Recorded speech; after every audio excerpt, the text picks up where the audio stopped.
Thank you, Mr. Speaker. Colleagues, I rise before you today to ask you to oppose House Bill 1464. There are a number of dangerous and harmful provisions in this bill, but I'm going to focus on one that sticks out to me especially that is very concerning. House Bill 1464 seeks to give the GBI sweeping new powers over our elections in this state. The use and threat of law enforcement intervention related to elections isn't something that is new and is not conjecture, and that the involvement of law enforcement can and has been used to intimidate voters, especially those voters of color.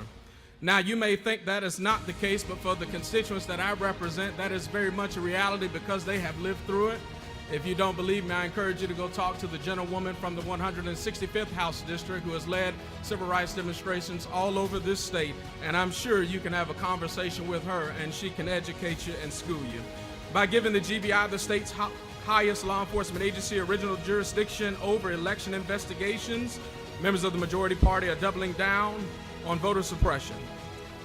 Now, some would have you believe that this is not the case, but this practice dates back not only to the Jim Crow era and beyond, but under this chapter, this is another attack on the right to vote.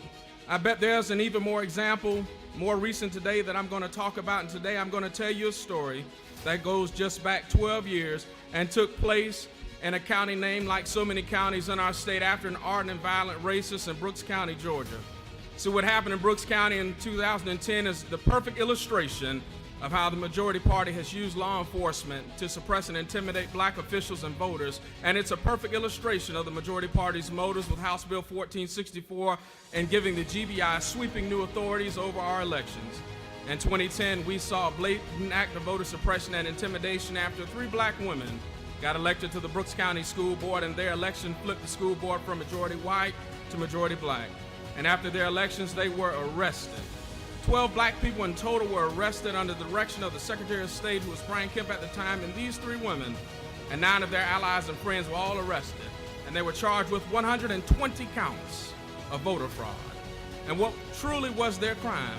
As far as I know, it's not a crime for black people to get elected to office and to make their voices heard at the ballot box, although in this state it might seem hard sometimes. The election of these black community members and educators to the Brooks County School Board did not break any laws, but it upset the power structure that existed in Brooks County, which was enough motivation for the Secretary of State and state officials to send the GBI to investigate it, and it was even more motivation for the DA at the time to vow to prosecute these individuals even without hearing any evidence or having any hard evidence of any wrongdoing. Even after devoting extensive resources to this quote-unquote investigation, all the charges were dropped.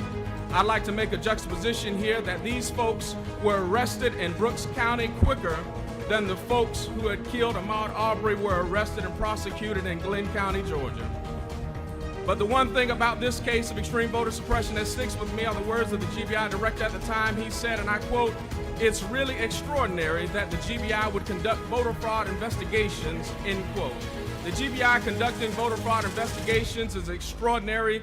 Let that sink in. It's unusual, it's remarkable, it's unbelievable. So why is the majority party trying to pass a bill that would give the GBI original jurisdiction to do just that? Well, the majority party will say it's all about preventing voter fraud, and that's exactly what Brian Kemp and others would like to say happened in 2010 in Brooks County. But it's just not the fact. This provision in House Bill 1464 will be used to intimidate Georgia voters and election workers. It's also that this is unnecessary. The State Election Board already has the power to investigate alleged violations of our election laws under OCGA 21-2-31. We very clearly do not need this bill. My colleagues in the majority party and in the minority party agree that our most recent elections have been the safest and the most secure elections we've ever had in this state. So I ask the question today, why are we doing this? The people of our state have so many important needs, and we as the legislative body have the power with the stroke of a pen to change the lives of countless Georgians for the better, but instead we're using them during this time to pass a harmful and unnecessary voter suppression bill. But we all know the truth. We're wasting our time on this bill. The truth is that after record turnout amongst voters of colors that flipped Georgia blue and sent Senators Raphael Warnock and John Ossoff to D.C., we see that folks in the majority party are doing exactly what they've done before, using any means necessary to hold on to power. And we all know that why we're seeing another bill attacking our election system and our election workers in the state of Georgia. It has nothing to do with election integrity or security. This bill is about the majority party legislating on the lie, the big lie. But I'll leave you with this as I close. Something we've all heard before, and my grandmother used to say this: a lie don't care who tell it. So I'm asking each of you to stand on the side of truth, and the truth is this bill is unnecessary and it's dangerous and egregious. And I'm asking each of you to please vote no on House Bill 1464 so we can focus on bringing real solutions to the real problems that Georgians face every day. And with that, Mr. Speaker,